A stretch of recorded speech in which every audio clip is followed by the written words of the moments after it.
اس کا ازالہ کیسے کرنا ہے یہ میں پاکستان کی عدلیہ پہ چھوڑتی ہوں. اور یہ سب یہ بتائیے گا کہ اسی آڈیو ٹیپ کے اوپر جو ہے آپ اس کے اوپر لیگلی ایکشن لینے جا رہے ہیں. جو دھونس اور طاقت کی آپ بات کر رہی تھی, دھونس اور طاقت تو آپ بھی اپنے دور میں استعمال کرتی رہی ہیں, تو کیا ایک تو اس کا جواب دے دیجیے اور دوسرا لیگلی ایکشن لینے جا رہی ہیں متعدد آپ کی جو آڈیو ٹیپس آئی ہیں اس کا بھی وقت آ جائے گا انشاءاللہ تعالیٰ. صاحبہ یہ بتائیے گا, منیر صاحبہ یہ بتائیے گا, آپ پاکستان کی وہ واحد پولیٹیشین ہیں جن کے جو دل میں ہے وہ زبان پر بھی ہوتا ہے. ایکسٹینشنز کی بھی باتیں ہو رہی ہیں, مسلم لیگ نون کہاں سٹینڈ کرے گی, کیونکہ پہلی ڈیل کے بعد بھی یہ ہوا تھا کہ نواز شریف صاحب لندن اسی لیے گئے تھے کہ ایکسٹینشن کی بات ہو گئی تھی, تو اب بھی اگر وہ واپس آتے سوری آپ پلیز آپ اپنے حقائق درست کیجیے. نواز شریف صاحب لنڈن اس لیے گئے تھے کہ ان کی جان کو خطرہ تھا, اور نیب میں رہتے ان کو پتہ نہیں انہوں نے کیا کیا. وہ بھی حقائق ایک دن سامنے آ جائیں گے, کچھ میرے علم میں ہیں, کچھ وقت سامنے لے کر آئے گا, اللہ تعالیٰ سامنے لے کر آئے گا انشاءاللہ, کہ انہوں نے نواز شریف کی صحت کو ایک ایسے جگہ تک پہنچا دیا تھا کہ ان کی زندگی کا ہمیں پتہ نہیں تھا. تو نواز شریف صاحب ایسی حالت میں پاکستان سے گئے تھے اور وہ کسی ڈیل کے نتیجے میں یہاں سے نہیں گئے, اپنی صحت کے لیے گئے تھے. آخری سوال پلیز. ہر طرف مہنگائی ہے, تباہی مچی ہوئی ہے, مسلم لیگ نون بھی بارہا اس حوالے سے بول رہی ہے, لیکن ان ہاؤس تبدیلی سمیت جو احتجاج ہیں ان کی صرف تاریخیں دی جاتی ہیں, تو کیا نون لیگ کی مثال اس میرو کی طرح نہیں ہے کہ جو روم جل رہا تھا اور وہ بانسری میں جا رہا تھا, کیا کہیں؟ دیکھیں انشاءاللہ تعالیٰ احتجاج تو ہم کرتے بھی رہیں اور بہت پرزور احتجاج بھی ہم نے کیے, آپ یہ نہیں کہہ سکتے, لیکن آپ اس حکومت سے عوام کی نفرت کا اندازہ لگائیں کہ عوام کی اس قدر اس حکومت کے خلاف نفرت ہے اور اس قدر حکومت کے خلاف سینٹیمنٹ ہے کہ وہ اپوزیشن کو بھی قصوروار قرار دے رہے ہیں کہ اپوزیشن کچھ نہیں کر رہی. تو یہ اس کی نفرت کا عالم ہے جو عوام کی اس حکومت اور عمران خان کے ساتھ ہے. تو انشاءاللہ تعالیٰ پوری کوشش یہ کرنی بھی چاہیے, اپوزیشن کو سر جوڑ کے بیٹھنا چاہیے کہ کس طرح سے عوام کی شکایات کا ازالہ ہو, اور جتنی جلدی ہو اتنا بہتر. جو ہے وہ سامنے آتی ہے, کیا واقعی لوگ آپ سے بہت خوفزدہ ہیں کہ بار بار, اور آپ نے ایک دفعہ پریس کانفرنس میں کہا تھا کہ آپ کے پاس بھی ویڈیوز ہیں, وہ کیا لائیں گے سامنے؟ یعنی وہ جائز ہے ٹیپ کرنا, ثاقب نثار کی جو آڈیو, میں نے تو کسی کی کوئی ٹیپ نہیں, لیکن وہ میں نے کسی کی کوئی ٹیپ نہیں کی. وہ ناصر بٹ تو نون لیگ کا ہی ہے نہیں, لیکن وہ میں نے نہیں کی بھائی, وہ تو چیزیں آ جاتی ہیں سامنے, قدرت کا اپنا طریقہ ہے لے کے آنے کا. لیکن آپ ان ٹیپس کو میری ٹیپس کے ساتھ اس کا تو موازنہ بنتا ہی نہیں. میری ذاتی گفتگو ہے کسی کے ساتھ, اس میں کوئی کسی کے خلاف سازش نہیں ہے, کسی کے خلاف کچھ وہ نہیں ہے, تو ایک تو ان کا موازنہ نہیں بنتا, اور دوسری بات یہ کہ یہ چیزیں یہ میرے کرنے سے نہیں ہوئی, یہ ادھر سے آئی ہیں سب. آخری DGISPR نے جو کانفرنس کی ہے اس کے اندر انہوں نے ڈیل کی باتیں بھی کی, ان کے سامنے لے کے کس سے ہماری بات ہو رہی ہے. تو ایاز صادق نے بھی پچھلے دنوں کہا تھا کہ غیر سیاسی لوگوں کے ساتھ ملاقاتیں ہماری جاری ہیں. تو کون سے لوگ آپ لوگوں سے ملاقاتیں کریں, کون سی ڈیلز آپ لوگوں کے ساتھ ہو رہی ہیں؟ بھائی مجھے آنیسٹلی نہیں پتا کہ جو ایاز صادق صاحب نے کیا بات کی ہے اور کس کی طرف ان کا اشارہ تھا, میں نہیں جانتی. جب تک میں ان سے نہ پوچھ لوں میں اس کے بارے میں کچھ کہہ نہیں سکتی. DGISPR کے حوالے سے بتا دیں جو ڈیل کی انہوں نے بات کی ہے, تو انہوں نے جواب دے دیا. اور میں آپ کو ایک بات بتا دوں اور کہ ڈیل کی ضرورت ان لوگوں کو ہوتی ہے جن کی عوام کے اندر جڑیں نہیں ہوتی ہیں اور جو ڈیل کی طرف دیکھ رہے ہوتے ہیں. جیسے عمران خان نے 2018 کے الیکشن سے پہلے جو بھی کیا وہ سب کے سامنے ہے.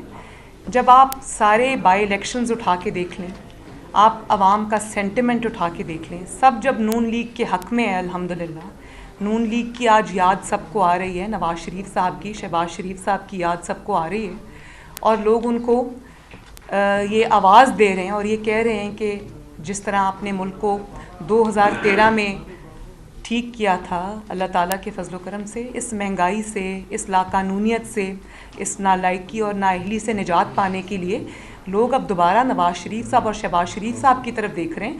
تو ہمیں کسی ڈیل کی ضرورت نہیں ہے. ہاں, مسلم لیگ نون صرف ایک چیز چاہتی ہے, ایک چیز, اور وہ ہے فری اینڈ فیئر الیکشن, کیونکہ اللہ تعالیٰ کے بعد ہمیں پاکستان کی عوام پہ بھروسہ ہے. Thank you.